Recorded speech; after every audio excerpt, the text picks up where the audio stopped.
Let me tell you, this scooter is pretty incredible. However, there's one big quirk that kind of bothers me, and we'll talk about that more later in the video. What's up guys, Jimmy with Andrew. Welcome to Freshly Charged, and in today's video we have a brand new Segway scooter. I'm super excited for the future of commuting electric scooters. This is the Segway Max G3, and this scooter comes completely loaded. So many great features. So Andrew already went ahead and did the whole unboxing and assembly. Andrew, tell us about that experience. Super simple. All I had to do was pull it out of the box, install 4 bolts for the handlebars, and then 2 bolts on the fender. Very easy to set up and ready to go. We've unboxed and assembled a lot of Segway scooters. Always had a great experience with all of them. This was no exception. So typical from what you expect from Segway. And so this is a premium commuter scooter, a lot of great features. What are some of the key specs that we should know? A range of up to 50 miles. It should reach speeds of up to 28 miles per hour. All right, show us around from top to bottom. So let's get some measurements of the Max G3. The handlebar width is 23 inches. Handlebar height, 41.5 inches. And then a lot of people are curious about the deck size. So the deck width itself is 7.5 inches. And the length of the deck is going to be 23.5 inches. One thing we want to see is how much clearance is underneath the deck. 6 inches. Ow!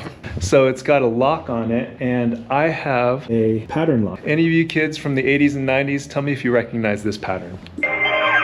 Big fan of the display and the options on this display, because with this you can have caller ID displayed. It can tell you the time. It can also, if you're using a map app to give you directions, it can give you directions, turn-by-turn directions on this display, so that you don't have to stop to pull out your phone, or even worse yet, you don't have to pull out your phone while riding, because riding one-handed on a scooter is dangerous. My son crashed because of that. He had to have surgery because of some broken bones, and so I love that they have this feature here where you can just look down on this display, this really bright, crisp display, and know exactly where to go. On the left is this control module, which allows you to adjust speed levels, lights, turn signals, and this button here is a customizable button, so you can customize what you want that button to do. And then here is your bell.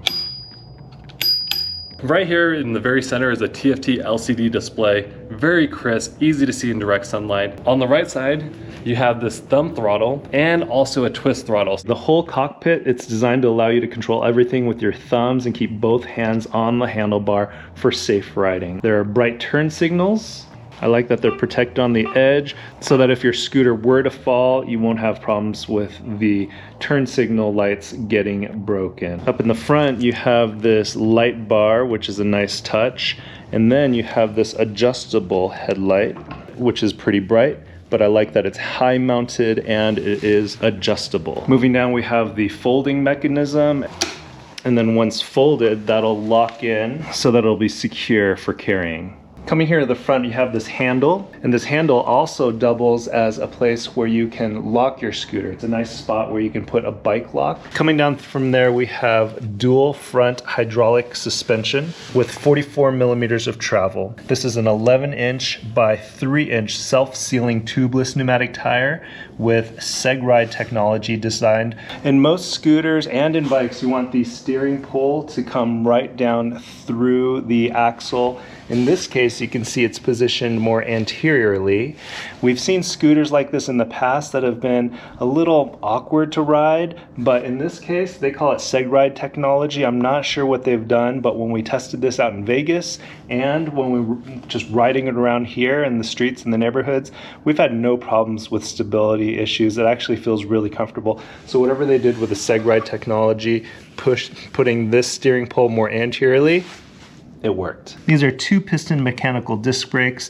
The rotors look a little small, but we'll test them and see how they perform. And then talking about the deck, let me show you the lights. It actually has underglow deck lights, and that adds a nice touch when you're riding at night. In total, there's an IPX6 water resistance rating, and in the back, we have a rear taillight and brake light with dual hydraulic suspension and the ability to adjust preload. Also in the back, we have an 11-inch by 3-inch self-sealing tubeless pneumatic tire, and then in the back, we have the single 850-watt motor with a peak output of 2,000 watts and a top speed of 28 miles an hour. Sport mode is the fastest, but to activate boost mode, you have to go into the app and then you press on the right brake and hold down the throttle for 3 seconds, and then you're on boost mode to go super fast.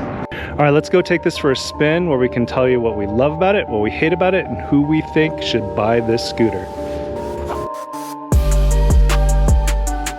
Okay, let's talk about what we love about the Max G3. It's a really good looking scooter that has a very solid and refined feel, a really clean design. It's got minimally exposed wires. You can see very few wires that you can see from the outside, so the cable management is excellent.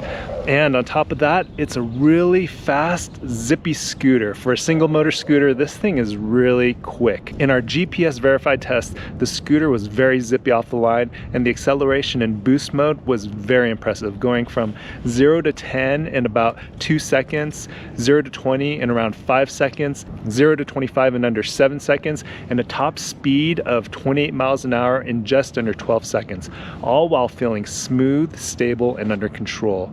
The scooter has suspension front and back, and for a commuter scooter, it feels great. There's no rattling when going off curbs, and with the Segway design in the front combined with the quad suspension setup, it eats up bumps and imperfections on the road. The tire profile is really nice and round with a softer compound, making it grip well when going on turns and while carving. With both the carving and the fast acceleration, this scooter is more than just a commuter. It's a two-wheeled fun machine. And speaking of tires, there's no bigger downer when commuting or having fun than having a flat tire, and the Max G3 has you covered with puncture resistant tires that has this self-sealing, self-healing gel so that you won't have to worry about getting a flat while having fun.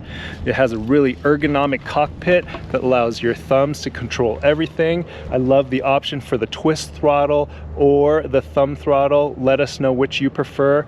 I like thumb throttle when I'm having to adjust my speed constantly. I like the twist throttle when I want to keep my speed at a steady pace. And then the display is excellent. It's great that it shows the time. I love the turn-by-turn directions. I love the high mounted lights that are adjustable so that I can be seen easier at night, and it helps me see better when I'm riding. And then all the tech that's just built into the scooter. There's just so much tech packed into this. There's Apple Find My, there's power off when folded, which I don't know why scooters aren't doing this more, but when you fold the scooter, it will actually power off. And this is actually pretty important because there have been times where we've folded a scooter that we thought was off that wasn't, and then when we're loading it into the car, the throttle gets triggered and then the scooter takes off. And so that's a hazard, and I love that this is smart enough that it knows to turn off when the scooter is folded. There's also turn-by-turn navigation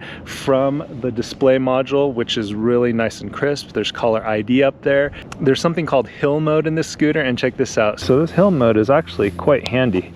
And so if I try to engage it, I try to get it to move, it's not gonna move.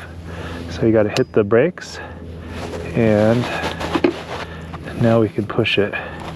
But you can see, if I were to park it on the slope, it just wants to roll away. And then if I engage the hill mode, hold down the brakes, now it's in hill mode, and now it won't roll away. So pretty cool. And this is great if you live in a hilly city and you're having to stop, because a lot of times you'll park but you're on a hill or an incline and the scooter has a tendency to roll. That feature is great to prevent that from happening. I'm also not a huge numbers guy. I have a hard time remembering numbers, and so the option to have a lock on the scooter, to be able to unlock the scooter either using a pin or a button sequence, is money. And I love my little pattern here, something from my childhood. The regen braking is great so that you can recharge your batteries while you're braking, and then the display will also adjust the range that you have left according to your speed level and the current riding conditions, which I think is great. So all in all, a ton of smart features packed into the scooter. It's not perfect though, and we're going to keep riding, and our next stop we're going to talk about what can be improved in the scooter and what I think is probably the biggest miss on the scooter.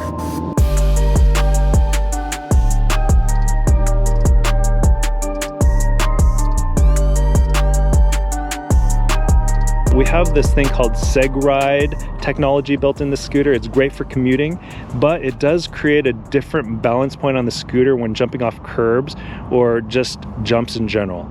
It makes the front flare up a little higher than normal, so people just need to get used to dropping off curbs, and if you're going to be doing that, be careful when you're doing it at first. The first time Andrew jumped the scooter off the curb, he didn't expect the front end to come up so high, so it almost bucked him off a little bit and it felt a little unstable, but after that first jump experience, he figured it out and it was no problem. Let's talk about the things where this scooter can improve. First off, it's got a smaller battery. They do advertise that this can go 50 miles of range, and we're just not seeing that. I think maybe if you're going at a snail's pace, at a slow pace, and you're a light rider, maybe you could achieve that, but realistically, if you're smashing the throttle, doing a full speed test, we're probably gonna get more on about 20 miles, 15 to 20 miles of range. Another thing we don't like about this, the small mechanical disc brakes. We would prefer hydraulic brakes with larger rotors. And testing out those brakes, during our brake tests, we stopped from a 20-mile-an-hour speed to 0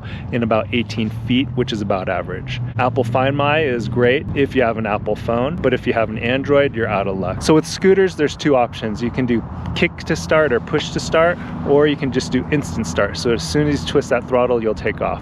But on this scooter, when push to start is turned off and you have instant start, it has something called park mode, and when that's activated, it means that when the scooter's at a standstill for a little bit, it'll automatically go into park mode, which means the throttle won't work. The throttle is disengaged. It's kind of a nuisance. I find automatic park mode more bothersome than helpful, especially when riding in traffic. It's happened enough times where I've needed to accelerate from a stoplight or I've needed to turn onto traffic, but I didn't know that because I'd been sitting there for a little bit, my scooter had gone into park mode, and it was just kind of annoying. But the biggest thing, the biggest annoyance of this scooter, a scooter that can go 28 miles an hour, is that there is no horn. It just has this bell.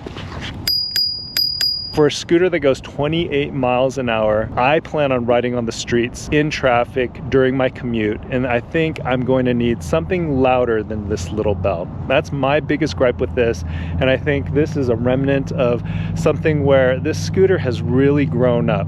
It's faster, it's bigger, it's more powerful, and they just forgot to upgrade the bell.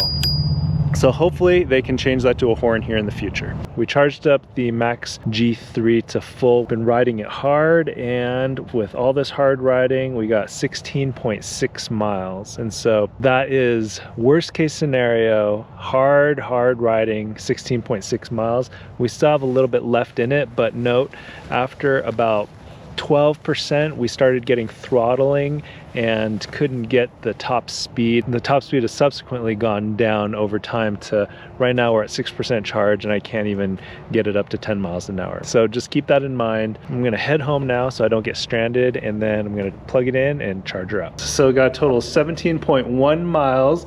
Down to 5% charge. It says I can go another 1.7 miles, but that's at a snail's pace, super slow. We're just gonna go ahead and call it, and we'll charge this.